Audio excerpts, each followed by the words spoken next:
Welcome to learning YouTube channel. SSC previous year के series में अभी हम लोग एसएससी के सीजीएल के मैथ का प्रैक्टिस कर रहे हैं और 11 जून 2019 तक जितने भी पेपर हुए थे सीजीएल का, उस सभी के मैथ का पेपर का सॉल्यूशन हम लोगों ने देख चुका है। और आज जो है वो 12 जून 2019 को फर्स्ट शिफ्ट में जो पेपर हुआ था सीजीएल का, उसके मैथ का सॉल्यूशन देखने वाले अभी। और इसके सभी क्वेश्चन को हम लोग बेसिक और उसका शॉर्ट अप्रोच दोनों ही तरीके से हम लोग सभी क्वेश्चन का सॉल्यूशन देखेंगे।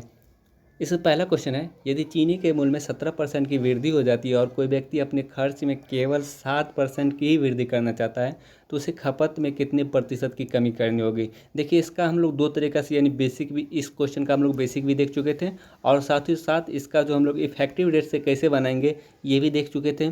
आज जो है हम लोग इसका सबसे शॉर्टेस्ट मेथड बता रहे हैं, हालांकि ये जो आज जो मेथड बता रहे हैं वो पिछले वाले वीडियो में भी बताए थे। उसी तरीक़े से आज हम लोग शॉर्टेस्ट मेथड में सवाल को सॉल्व कर रहे हैं। जैसे अगर चीनी के मूल्य में 17% की वृद्धि हो जाती है तो इससे उस व्यक्ति को कितना खर्च करना पड़ेगा, 117% खर्च करना पड़ेगा। 17% का अगर मूल्य में वृद्धि हो जाती है तो उस व्यक्ति को कितना खर्च करना पड़ेगा, 117% खर्च करना पड़ेगा। लेकिन वो व्यक्ति अपने खर्च में केवल 7% की ही वृद्धि करना चाहते हैं, यानी वह व्यक्ति केवल 107% ही खर्च करना चाहता है, तो उसको खपत में कितना का कमी करना पड़ेगा, तो उसको खपत में 10 का कमी करना पड़ेगा। कितना में, 117 में गुने 100 यानी 1000/17% का कमी करना पड़ेगा उसके खपत में। अगर हम इसको सॉल्व करेंगे तो ये 8.5% के अप्रॉक्स में आ जाएगा। यानी इस सवाल का जो आंसर होगा ऑप्शन नंबर 2 हो जाएगा। ठीक है, इसका सबसे शॉर्टेस्ट मेथड आपका ये रहा। अब नेक्स्ट सवाल देखते हैं। 60 विद्यार्थियों की कक्षा में 40% लड़कियों हैं और लड़कों का औसत वजन अगर 62 kg है और लड़कियों का औसत वजन 55 kg है तो पूरी कक्षा का औसत वजन क्या है। देखिए, अगर इसको बेसिक से बनाएंगे तो हमें ज़्यादा कैलकुलेशन करना पड़ जाएगा। कैसे? जैसे 60 का अगर हम 40% निकालेंगे तो 6 चौका 24 हो जाएगा, यानी 24 लड़की है यानी गर्ल है, तो बॉय कितना हो जाएगा, बॉय बाकी बच जाएगा आपके पास 36 लड़का हो जाएगा, क्योंकि 60 में अगर 24 लड़की है तो 36 लड़का हो जाएगा। अगर लड़का का औसत वजन 62 है तो टोटल वजन कितना हो जाएगा, 36 को 62 से गुना करके हम लोग यहाँ निकालेंगे, मान चलिए x आ गया। फिर अगर लड़की का औसत वजन अगर 55 kg है तो 24 को 55 से गुना करके हम लोग यहाँ पे निकालेंगे, तो मान चलिए y आ जाएगा। तो यानी टोटल 36 + 24 छात्र यानी 60 छात्र का अगर टोटल वजन निकालेंगे तो यहाँ x + y आ जाएगा। फिर हम क्या करेंगे, x + y को अगर हम 60 से डिवाइड कर देंगे तो यानी टोटल कक्षा का औसत वजन आ जाएगा। यानी इतना कैलकुलेशन हमें करना पड़ेगा। ठीक है, अगर हम इसको शॉर्टकट बनाएंगे तब कैसे बनाएंगे वो भी देख लेते हैं। यानी बैलेंस करके, यानी हम औसत वजन कुछ मान के फिर उसको हम लोग बैलेंस करके बनाएंगे। जैसे अगर मान चलिए इतना तो हमें पता था, लड़का और लड़की का जो संख्या था कितना था, लड़की 40% था यानी 60 का 40% 24, तो लड़का 36 हो जाएगा। और लड़की का औसत वजन कितना था, लड़की का औसत वजन 55 था और लड़का का औसत वजन 62 था। ठीक है, हम क्या करते हैं, इसका जो पूरी कक्षा का औसत वजन हम लोग 60 मान लेते हैं। ठीक है, पूरी कक्षा का औसत वजन हम लोग क्या किए, 60 मान लिए। अगर हम पूरी कक्षा का औसत वजन 60 मानेंगे तो लड़का का औसत वजन से हम कितना कम माने, 2 कम माने। इसका मतलब टोटल अगर औसत में हम 2 कम माने, 2 कम आया, तो इसका मतलब 36 लड़का में टोटल 72 का कमी हो जाएगा। औसत में 72 का कमी हो जाएगा टोटल योग में। अगर यहाँ देखें, यहाँ हम लोग कितना ज़्यादा माने, लड़की के औसत से हम लोग 5 ज़्यादा माने।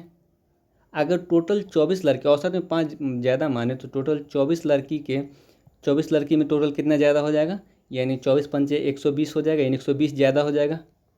ओवरऑल कितना ज़्यादा हो रहा है, 120 यहाँ और 72, 120 यहाँ ज़्यादा हो रहा है, 72 यहाँ कम हो रहा है। तो इसका मतलब ओवरऑल कितना ज़्यादा हो रहा है, 120 में से अगर हम 72 को माइनस कर देंगे तो इसका मतलब कितना हो जाएगा, 48 हम लोगों ने जो औसत माना था 60, उस औसत में 48 योग ज़्यादा आ गया। तो क्या करेंगे, 48 अगर योग में ज़्यादा आया तो औसत में कितना ज़्यादा आएगा, 48/7 यानी 12 चौका 48, 12 पंचे 60, यानी 0.8 औसत ज़्यादा आ गया। यानी जो हम लोग ने औसत माना उसमें क्या हुआ, बैलेंस करने पर 0.8 औसत ज़्यादा आ गया। जब 0.8 औसत ज़्यादा आया तो इसका मतलब क्या होगा, जो ओरिजिनल औसत होगा वो 60 में 0.8 का कमी कर देंगे, यानी 59.2। यानी इस सवाल का जो आंसर होगा ऑप्शन नंबर ए हो जाएगा। ठीक है। इसको अगर हम बैलेंस करके बनाते हैं, बैलेंस करके यानी औसत को बैलेंस करके बनाते हैं, तो ये ईजीली सवाल बन जाएगा, केवल इसको समझना है। नेक्स्ट सवाल देखते हैं, यदि 21 सेंटीमीटर ऊंचे शंकु के छिन्नक के दो वृत्ताकार फलकों की त्रिज्या 5 और 3 सेंटीमीटर है, तो इसका आयतन क्या होगा। देखिए, आप कोई किसी का भी आयतन निकालते हो, उसमें पाई का मान यूज होता ही है।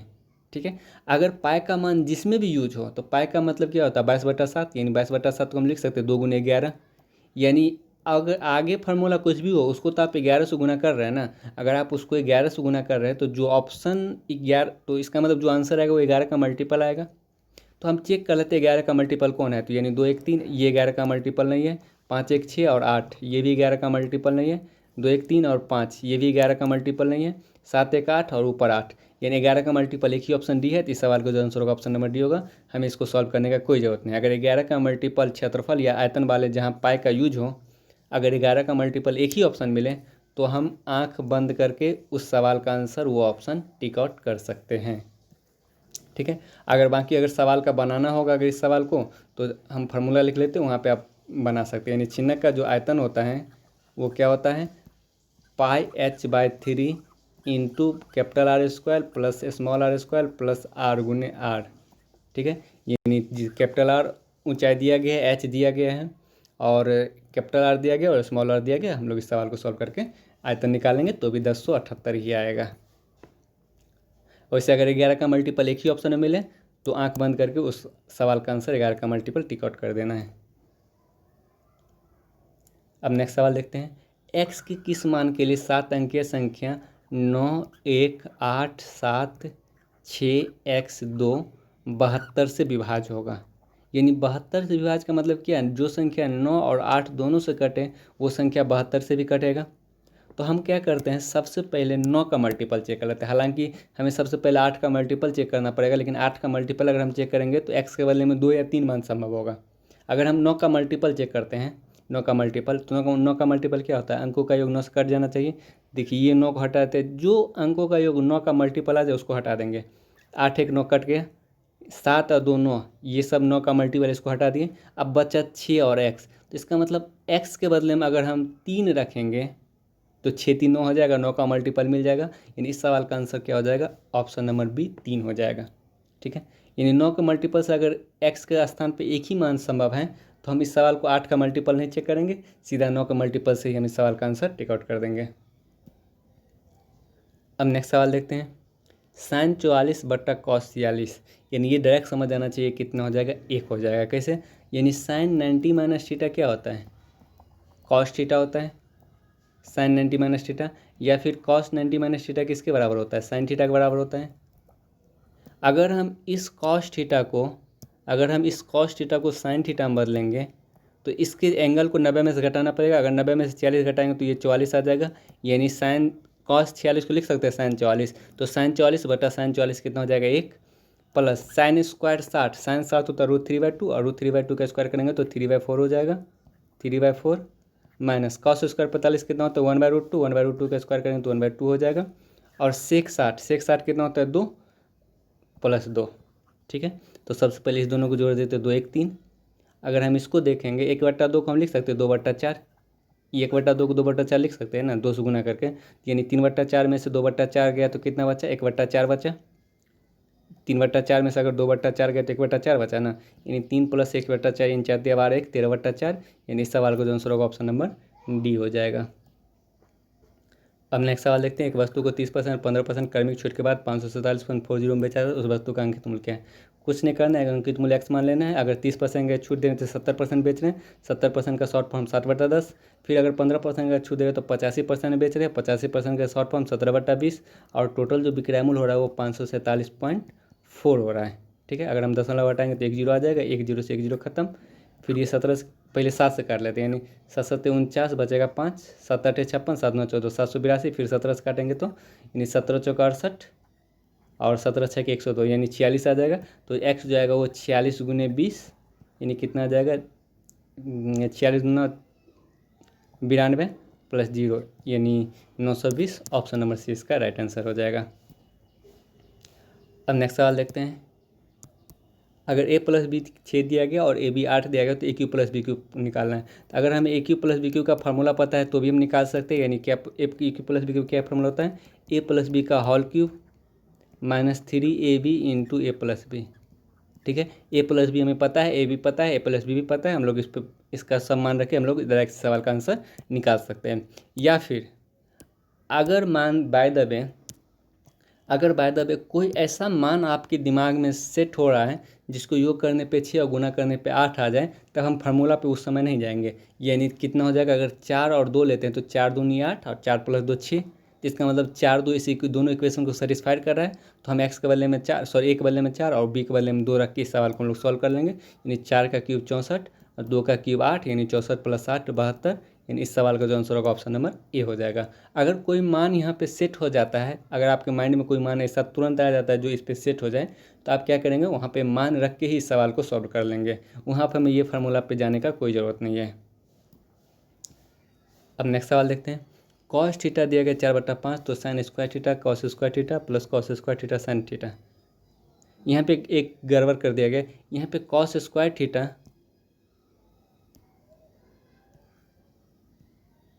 यानी यहाँ पे ये जो कॉस स्क्वायर थीटा नहीं होना चाहिए, यहाँ पे sine square theta into cos theta होना चाहिए।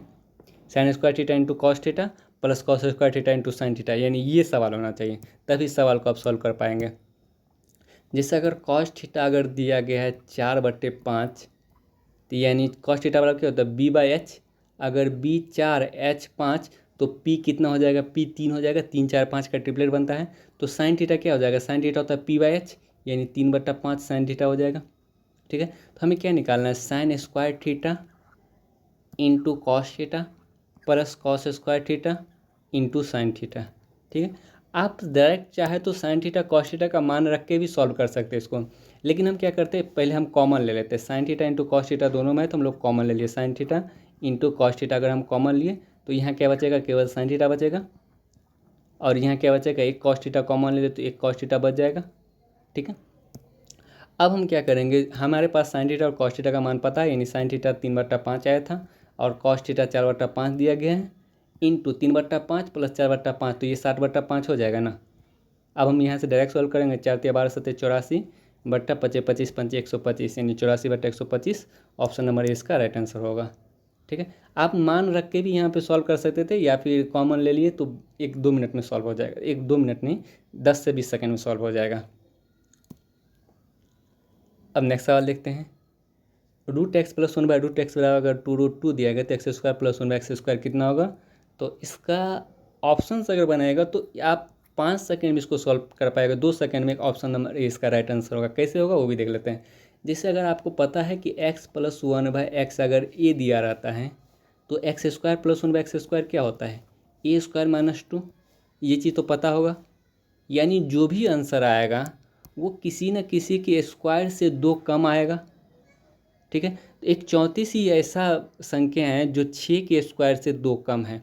बाकी कोई ऐसा संख्या नहीं है जो किसी के स्क्वायर से 2 कम हो। अगर यहाँ पे 62 दे दिया जाता तब हमको सवाल को सॉल्व करना पड़ जाता, क्योंकि ये 62 भी 6 का स्क्वायर यानी 8 का स्क्वायर -2 है।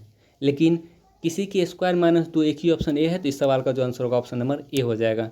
ये सब छोटा छोटा चीज़ जो है वो जानकारी में रहना ज़रूरी है, तभी आप किसी भी सवाल को जल्दीबाजी में सॉल्व कर सकते हैं। ट्रिक कुछ नहीं होता, ट्रिक बस आप जितना प्रैक्टिस कीजिएगा उतना ज़्यादा आपके पास ट्रिक आ जाएगा। खुद से शॉर्ट बनाने का तरीका आप खुद डेवलप कर सकते हैं जब आप प्रैक्टिस ज़्यादा कीजिएगा। जैसे अगर आप इसको स्क्वायर कीजिएगा तो x बचेगा, √x को स्क्वायर कर x + 1/x क्या हो जाएगा, यानी 2√2 का स्क्वायर, 2 × 4 = 8 - 2 क्या होता है, x + 1/x अगर ये रहता है तो उसको अगर हम दोनों स्क्वायर करते हैं तो स्क्वायर -2 होता है ना। तो यानी अगर हम इसका स्क्वायर करें तो x + 1/x क्या हो जाएगा, √2 का स्क्वायर -2 यानी 8 - 2 6। फिर अगर हम इसका स्क्वायर करेंगे तो x² + 1/x² क्या हो जाएगा, 6 का स्क्वायर -2 यानी 36 में से 2 गया कितना, 34। यानी इस सवाल का आंसर होगा ऑप्शन नंबर ए हो जाएगा। ठीक है, अगर किसी संख्या के स्क्वायर -2 एक ही ऑप्शन हो तो उस सवाल का आंसर हम डायरेक्ट टिक आउट करके आगे बढ़ जाएंगे। अब नेक्स्ट सवाल देखते हैं। tan 4 थीटा बराबर cot 40 - 2 थीटा, तो थीटा किसके बराबर होगा। इससे पिछला वीडियो में 3-4 वीडियो में देख चुके थे। अगर साइन अल्फ़ा कॉस बीटा के बराबर हो, tan अल्फ़ा कॉट बीटा के बराबर हो और सेक अल्फ़ा कोसेक बीटा के बराबर हो तो इस सब स्थिति में क्या होता है, अल्फ़ा प्लस बीटा का जो योग होता है वो 90 डिग्री होता है इस सब स्थिति में।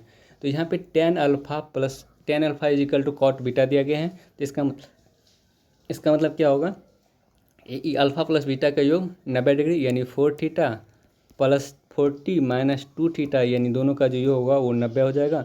तो 4 थीटा माइनस 2 थीटा जाएगा तो 2 थीटा बचेगा, बराबर 90 में से 40 जाएगा तो 50 बचेगा, यानी थीटा इज इक्वल टू कितना गया 25, यानी सवाल का जो आंसर होगा ऑप्शन नंबर डी हो जाएगा। अब नेक्स्ट सवाल देखते हैं, ए अनुपात बी 2:3 है। इसका मतलब ए का मान अगर 2 है अनुपात में तो बी का मान 3, तो ए का मान 2 बी का मान 3 हम इस इक्वेशन में पुट करके सवाल को सॉल्व कर लेंगे।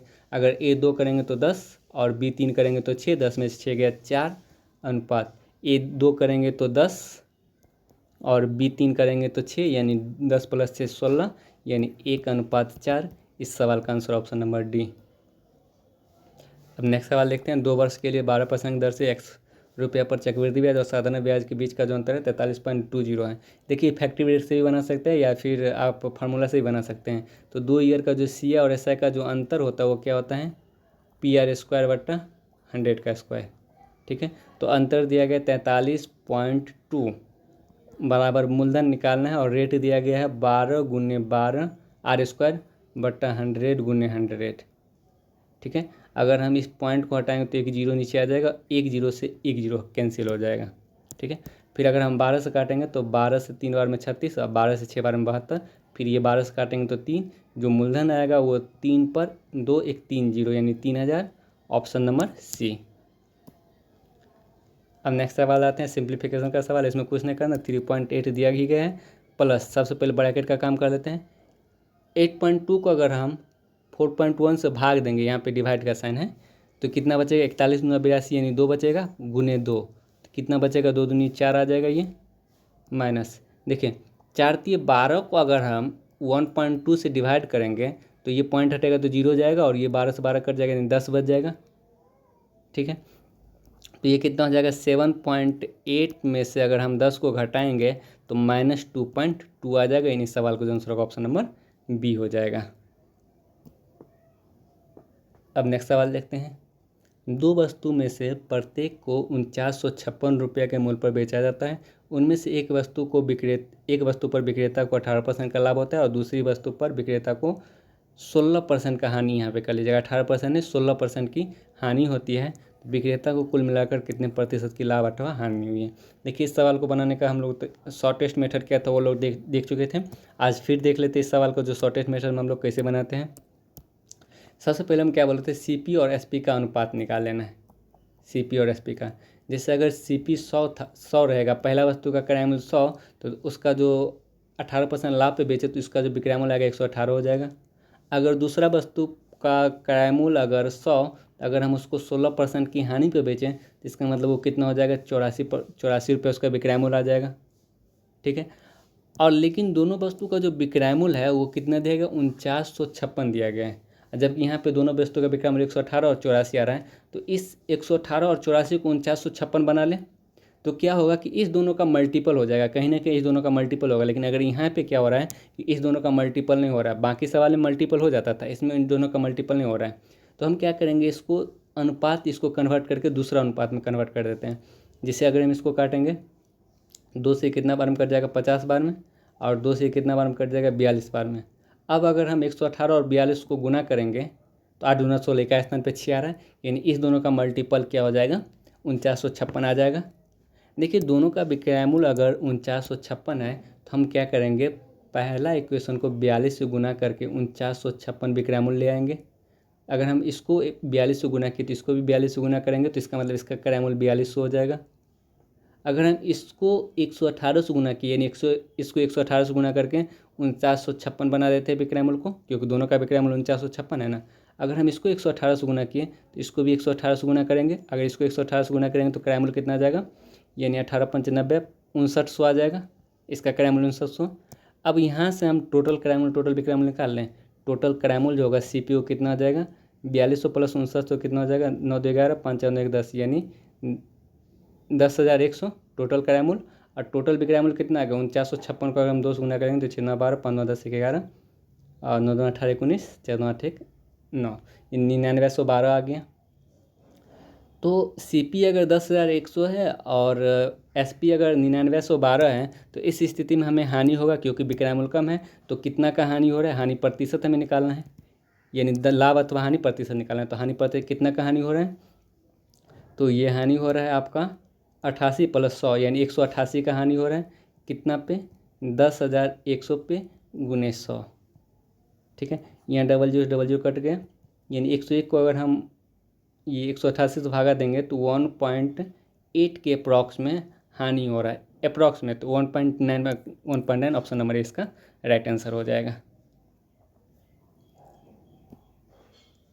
अब नेक्स्ट सवाल देखते हैं। त्रिभुज ABC में BC पर एक बिंदु P है जिसके में BP अनुपात PC 2:3 है, यानी ये ABC है।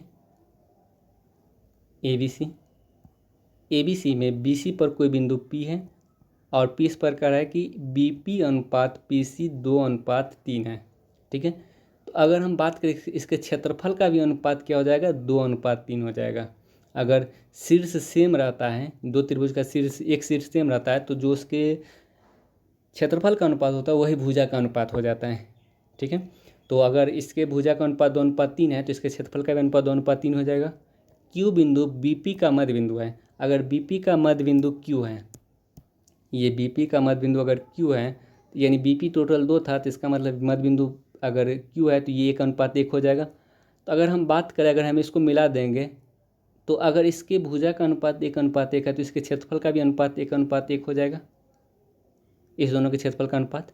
तो क्या पूछ रहा है, एरिया ऑफ AVQ और एरिया ऑफ ABC, यानी AVQ का एरिया और ABC का एरिया। तो AVQ का एरिया, इस एरिया का बात करें तो ये एरिया कितना आया था मेरे पास, 1 आया था, तो यानी AVQ का एरिया 1 अनुपात, और ABC का एरिया, तो ABC का एरिया कितना था, 1 + 1 2 + 3 5, यानी 1:5। ऑप्शन नंबर 20 का राइट आंसर होगा। यानी पूरा एरिया कितना हो जाएगा, 1 + 1 + 3, यानी 1 1 2 3 5। ऑप्शन नंबर 20 का राइट आंसर हो जाएगा। तो एक चीज़ ध्यान देंगे कि अगर शीर्ष सेम रहता है, दोनों त्रिभुज का शीर्ष सेम होता है, तो अगर भुजा का अनुपात A:B है तो क्षेत्रफल का भी अनुपात A:B हो जाएगा। अब नेक्स्ट सवाल देख लेते हैं। B की तुलना में A 50% अधिक दक्ष है और C की तुलना में B 40% कम दक्ष हैं। एक्चुअली पिछला वाले वीडियो में हम लोग देखा था कि B की तुलना में A 50% अधिक दक्ष है और B की तुलना में C 40% कम दक्ष है। इस तरह से, यानी B की तुलना में ही A का बताया गया था और B की तुलना में ही C का बताया गया था, तो इसीलिए यहाँ पे सवाल में एरर हो गया होगा। B की तुलना में C 40% कम दक्ष है, इस तरह से सवाल होना चाहिए। जैसे अगर हम ABC की क्षमता का बात करें, दक्ष मतलब क्षमता, तो क्षमता का अगर हम बात करें तो B की तुलना में A 50% अधिक है, तो यानी B को अगर हम 100 मानेंगे तो A 150 हो जाएगा। ठीक है, और B की तुलना में C 40% कम है, तो यानी C तब कितना हो जाएगा, 40%, ये कम करेंगे तो ये 60 हो जाएगा। B की तुलना में अगर हम 100 में 40% कम करेंगे तो 60 हो जाएगा। उसके क्षमता का अनुपात कितना आ गया, 15:10:6, 1 0 काट देंगे तो। ठीक है, वे तीनों मिलकर एक कार्य को 20 दिन में पूरा करते हैं। जब तीनों मिलेगा तो टोटल क्षमता कितना हो जाएगा, 15 10 25 और 6 31, यानी टोटल क्षमता जब 31 होता है तो काम कितना दिन में समाप्त होता है, 10 दिन में। जब एक क्षमता यानी क्षमता कम होगा तो दिन कितना लगेगा, ज़्यादा लगेगा, यानी कितना दिन में समाप्त होगा, 10 × 31, यानी इतना दिन में काम समाप्त होगा। जैसे ही क्षमता कम, दिन ज़्यादा, और ज़्यादा का मतलब क्या होता है, गुना करना।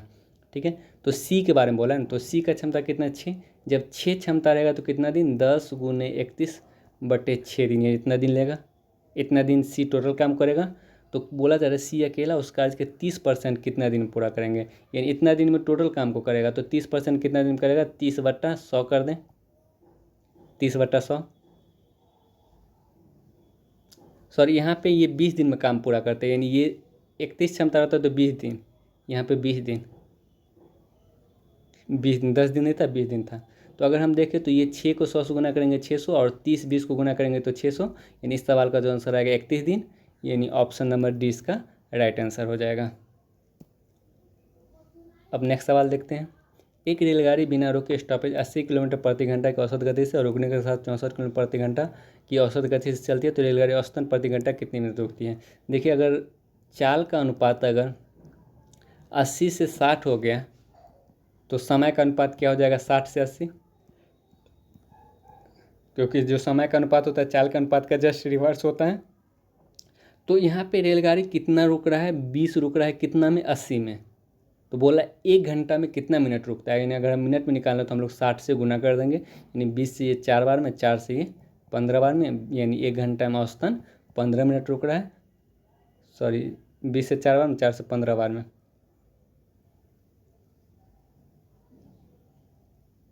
यहाँ पे 64 था, सॉरी ये 64 किलोमीटर प्रति घंटा, यहाँ पे 64 था, तो जो उसका समय होगा 64 से 80 हो जाएगा, यानी औसतन रेलगाड़ी कितना रुक रहा है, 16 रुक रहा है, कितना में 80 में, तो 1 घंटा में कितना मिनट रुकता है, यानी मिनट में निकालने के लिए 7 से गुना कर देंगे, यानी 16 से 5 बार में 80, 5 से ये 12 बार में, यानी 12 मिनट औसतन प्रति घंटा रुकता है। ऑप्शन नंबर 20 का राइट आंसर हो जाएगा। तो यहाँ 60 नहीं 64 था, इसीलिए सवाल गड़बड़ बन रहा था। अब नेक्स्ट सवाल देखते हैं। एक वृत्त की दो जीवाएं ए बी और सी डी एक वृत्त के अंदर किसी बिंदु पी पर एक दूसरे को प्रतिच्छेद करती हैं। ये रहा ए बी और ये C D, A B C D. अगर वृत्त के अंदर दो रेखा अगर एक दूसरे को प्रतिच्छेद करती है तब क्या फार्मूला, जैसे पी पर प्रतिच्छेद करे तब क्या फार्मूला बनता है, ए पी गुने P B equal to P C गुने पी डी, ये फार्मूला बनता है, पी सी गुने पी डी। तो इस पे सारा मान दिया होगा, जो मान नहीं दिया होगा वो निकालेंगे। ए बी टोटल 10 दिया गया जिसमें पी सी 5, यानी ये पी सी 5 दिया गया है, और ए पी 4 दिया गया, ए पी 4 और ए बी पूरा 10 है और ए पी 4, तो इसका मतलब पी बी 6 हो जाएगा, तभी तो 6 4 10 ए बी हो जाएगा। हम क्या करते हैं, पहले पी डी निकाल लेते हैं, फार्मूला से पी डी को एक्स मान के पी डी निकाल लेते हैं, उसके बाद हम इस दोनों को जोड़ देंगे तो सी डी की लंबाई पता चल जाएगा। तो ए पी कितना था 4, P B 6 equal to P C कितना दिया गया 5, और हम पी डी निकाल लेते हैं तो पी डी कितना हो जाएगा, यानी 6 चौका 24/5, यानी 5 चौके 20, 5 8 40, यानी 4.8 क्या आ गया, ये पी डी आ गया। तो हमें क्या चीज़ निकालना है, सी डी का लंबाई निकालना है। तो सी डी कितना हो जाएगा 5 + 4.8 यानी 9.8। ऑप्शन नंबर 20 का राइट आंसर हो जाएगा। अब नेक्स्ट सवाल देखते हैं। इसमें a + b + c 6 दिया गया, ए बी बी सी सी ये 5 दिया गया, तो A Q + B Q + C Q -3 ABC निकाला है। या तो आप इसके फार्मूला से भी बना सकते हैं, या फिर अगर इसको शॉर्टकट बनाना है तब क्या करेंगे, देखिए हमारे पास 2 इक्वेशन दिया गया और 3 वेरिएबल है, तो 2 इक्वेशन जब रहता है तो हम 2 वेरिएबल को फिक्स कर देते हैं, तीसरा वेरिएबल को हम लोग 0 मान के हटा देते हैं। तो अगर सी को हम 0 मान के हटा देंगे तो ये हट जाएगा, सी 0 मान लिए, तो ये भी 0, ये भी 0, ये भी 0, ये भी 0।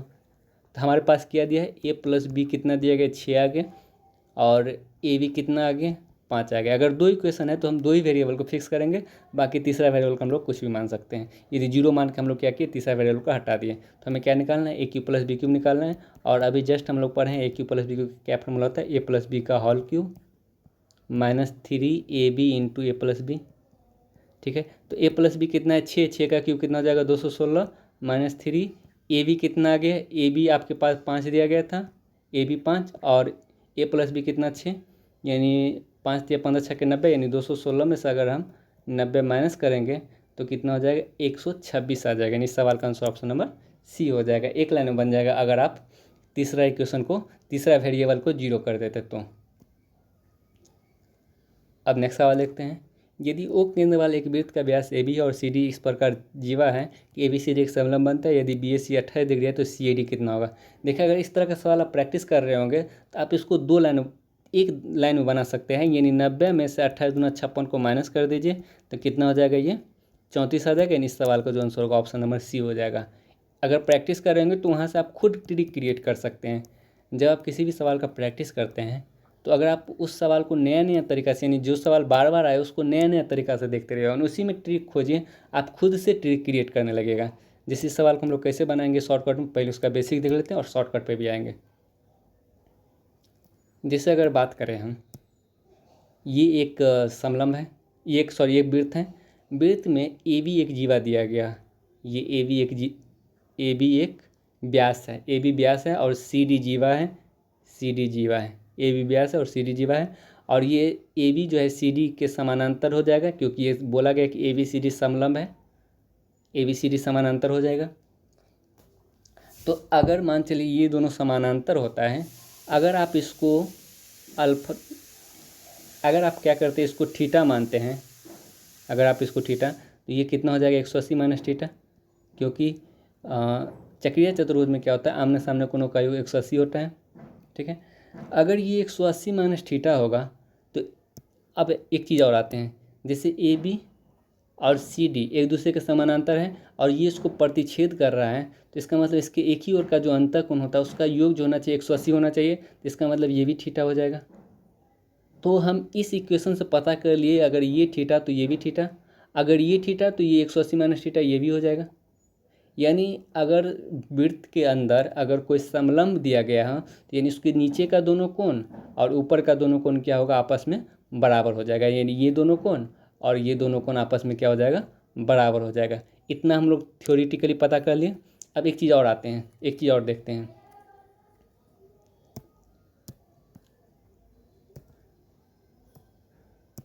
इसमें ए बी जीवा था, जल्दी जल्दी सबको लिख लेते। ए बी जीवा था, ए बी व्यास था और सी डी जीवा था, ठीक है।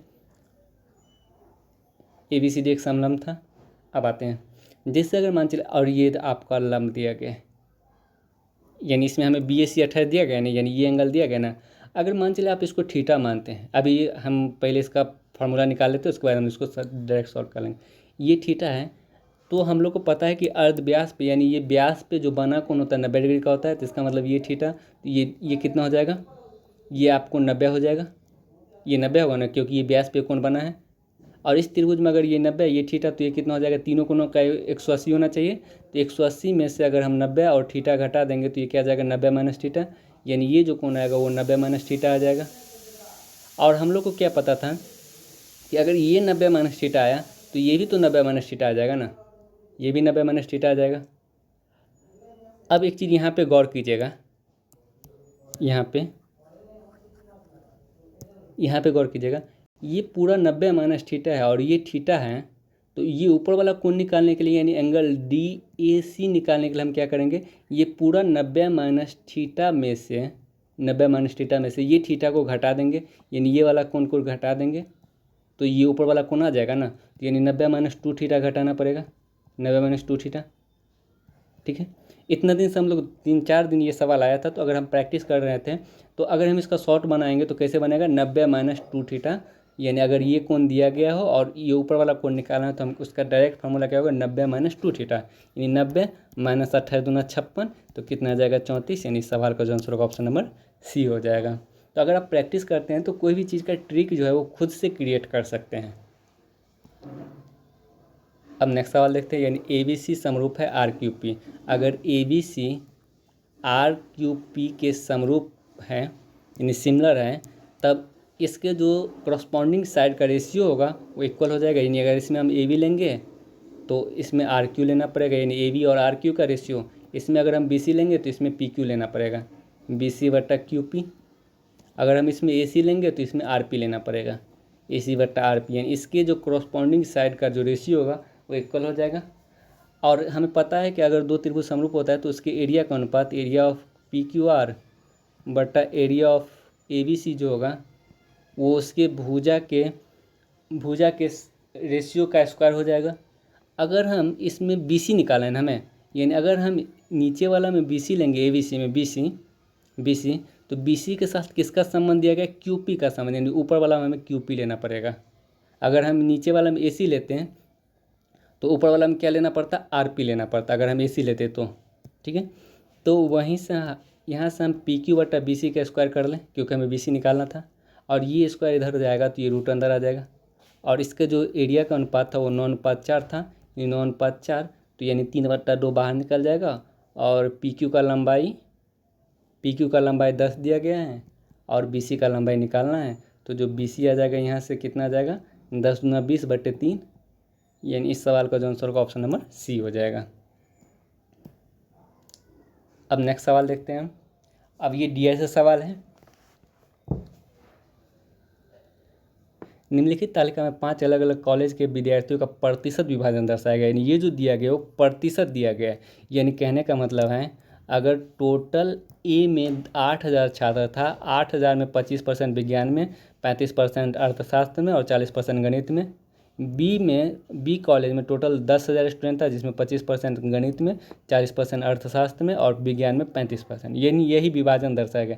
यानी जो 28, 42 और 30 दिया गया है वो प्रतिशत को दर्शाया गया है। इसीलिए इसमें एक बार क्या करेंगे हम, थोड़ा सा इसको ऊपर में जो निर्देश दिया रहेगा एक बार हम उसको सरसरी निगाह से देख लेंगे। इसमें क्या बोलो, कॉलेज बी के अर्थशास्त्र विषय में विद्यार्थियों की संख्या कॉलेज सी के विज्ञान विषय के विद्यार्थी की संख्या का लगभग कितना प्रतिशत है। देखिए इसमें प्लस या माइनस करने के लिए नहीं बोला गया, ठीक है।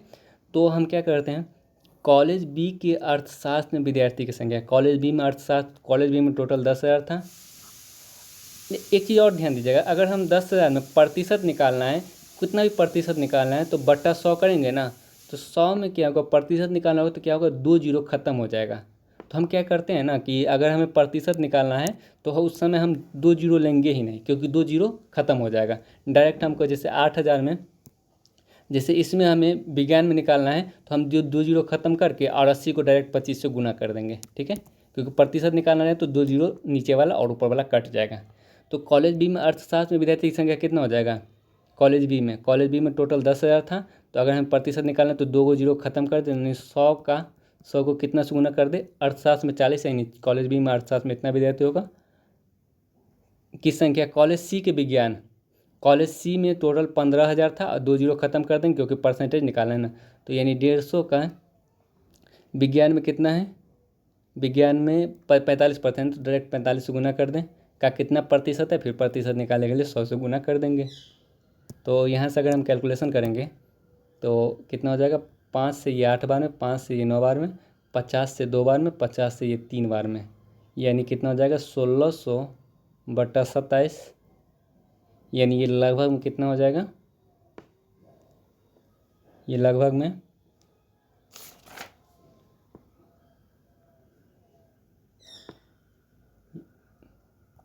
60% अगर निकालेंगे तो 6×18 यानी 59% के लगभग में चला जाएगा ये। यानी इस सवाल का जो आंसर होगा ऑप्शन नंबर ए हो जाएगा। वैसे ऑप्शन क्लोज था तो इसीलिए हमें निकालना पड़ जाएगा, यानी इसका जो आंसर होगा वो 59% हो जाएगा। अब नेक्स्ट सवाल देखते हैं, यदि सभी कॉलेज के कुल विद्यार्थियों के आंकड़ों को वृत्त आरेख में दर्शाया जाए तो कॉलेज ई को दर्शाने वाले त्रिज्यखंड का केंद्रीय कोण क्या होगा निकटतम पूर्ण संख्या में। यानी अगर सभी कॉलेज के विद्यार्थी को, तो कोई बात नहीं, तब हमें इसमें परसेंटेज से कोई मतलब नहीं है, हमें सभी कॉलेज के विद्यार्थी को दर्शाना है, यानी हम केवल टोटल विद्यार्थी से मतलब है। तो कॉलेज ई में कितना विद्यार्थी होगा, देखें हमें परसेंटेज निकालने तो हम क्या करते हैं, इसको अनुपात में कन्वर्ट कर देते हैं। अनुपात में कन्वर्ट करेंगे तो 3 जीरो हम हर जगह से हटा देते हैं अगर अनुपात में हम इसको लाएंगे, क्योंकि परसेंटेज अगर हम अनुपातिक वैल्यू से ले चाहे रियल वैल्यू से ले, बात बराबर ही पड़ेगा। 3 जीरो हम हटा देते हैं, ठीक है। तो कॉलेज ई में टोटल 11 विद्यार्थी है, कितना में, 11 9 20 15 35 10 45 60 53, यानी 53 में गुना 360, क्योंकि केंद्रीय कोण निकाला है। तो केंद्रीय कोण निकालने के लिए हम क्या करेंगे, उसको 360 से, अगर परसेंटेज निकालना है तो हम लोग 100 से गुना कर दें, लेकिन केंद्रीय कोण निकालना है तो हम लोग 360 से गुना करेंगे। तो अगर हम इसको गुना करेंगे तो ये कितना हो जाएगा, 3960/53, ये सबसे पहले 7 बार में तो लग जाएगा, यानी कितना हो जाएगा 7 21 और 7 5 35 और 2 37, तो कितना बचेगा 250, तो ये 5 बार में लग जाएगा, लगभग 5 बार में लग जाएगा, 25, ठीक है। यानी 75 डिग्री अप्रॉक्स वैल्यू इसका आंसर आएगा, ऑप्शन नंबर सी इसका राइट आंसर हो जाएगा। अब नेक्स्ट सवाल देखते हैं, सभी कॉलेज में विज्ञान में कुल विद्यार्थी का औसत संख्या कितना है। देखिए विज्ञान में निकालना है, यानी कॉलेज ए में टोटल 8,000 है और विज्ञान में 25% था, तो प्रतिशत निकालना है तो हम लोग क्या करेंगे, 2 जीरो को ख़त्म कर देते हैं, क्योंकि नीचे वाला 100 ऊपर वाला 100 कट जाएगा, इससे 2 जीरो को ख़त्म कर देते हैं, 2 जीरो को ख़त्म कर दिए। अब आते हैं कॉलेज सभी विद्यार्थी में विज्ञान का निकालना है, तो इसमें 80 को 25 से गुना करेंगे, 80 का 25% निकालें, जैसे 8,000 था, 8,000 का 25% निकालते तो 2 जीरो खत्म हो जाता है ना, तो हमें 80 को 25 से गुना करना पड़ेगा, तो कितना हो जाएगा, ये हो जाएगा 25 × 200, यानी 2,000 हो जाएगा। अगर फिर 100 को अगर हम 35 से गुना करेंगे तो 3500 हो जाएगा। फिर ये 150 को अगर हम 45 से गुना करेंगे तो कितना हो जाएगा, 15 5 75 और 15 चौके 750 हो जाएगा। अगर हम 90 को 18 से गुना करेंगे तो 9 8 72 और 9 9 18 7 25, यानी 2520 हो जाएगा। अगर फिर 110 को हम लोग 35 से गुना करेंगे तो 385 3850 हो जाएगा। टोटल कितना विद्यार्थी हो जाएगा विज्ञान में, यानी 0 5 5 10 2 12 और 8 5 13 7 20 5 25 26, फिर 2 2 4 3 7 6 13 2 15 3 18, यानी 18,620 टोटल विद्यार्थी आ जाएगा। और अगर हमें औसत निकालना है तो 1 2 3 4 5, यानी 5 से डिवाइड कर देंगे, कितना आ जाएगा, 5 तिये 15, फिर बचेगा 3, 5 सत्ते 35, 5 9 10, 5 चौके 20, यानी 3 7 2 4। ऑप्शन नंबर 20 का राइट आंसर हो जाएगा। अब नेक्स्ट सवाल देखते हैं। कॉलेज ए और सी के लिए गणित विषय के विद्यार्थी का प्रतिशत कितना है दशमलव के एक स्थान तक। यानी कॉलेज ए और सी, देखिए कॉलेज ए में टोटल 8000 स्टूडेंट है। अगर परसेंटेज निकालना है तो हम ये जीरो ख़त्म कर दें। अगर इसमें गणित में निकालना है ना, गणित में ना, तो 80 को हम लोग 40 से गुना करेंगे तो टोटल 320 विद्यार्थी हो जाएगा, 3200 विद्यार्थी हो जाएगा गणित में। और सी में टोटल कितना था, 15000। परसेंटेज निकालते हैं, ये 2 जीरो ख़त्म करके डायरेक्ट 35 को 150 से मल्टीप्लाई करेंगे तो कितना हो जाएगा, यानी 15 पंचे 75, 7 और 15 ते 45, 7 52, बन 5250। यानी टोटल कितना विद्यार्थी हो गए, 0 5 4 5 3 8450। कितना में, टोटल 8450 हो गया ना। कॉलेज ए और सी में टोटल गणित में कितना छात्र हो गया, 8450। टोटल कितना में, 15000 यहाँ और 8000 यहाँ, 15000 यहाँ, यानी टोटल 23000 में गुना 100। यानी अगर हम देखें तो ये डबल जीरो कट गया, एक जीरो से एक जीरो कट गया, यानी जो आंसर आएगा 845/23। यानी अगर हम इसका कैलकुलेशन करेंगे तो कितना 36.7 आ जाएगा लगभग में, 36.7%। ऑप्शन नंबर ए इसका राइट आंसर हो जाएगा। तो आज का सेशन यही समाप्त होता है। Thanks for watching, bye bye, take care.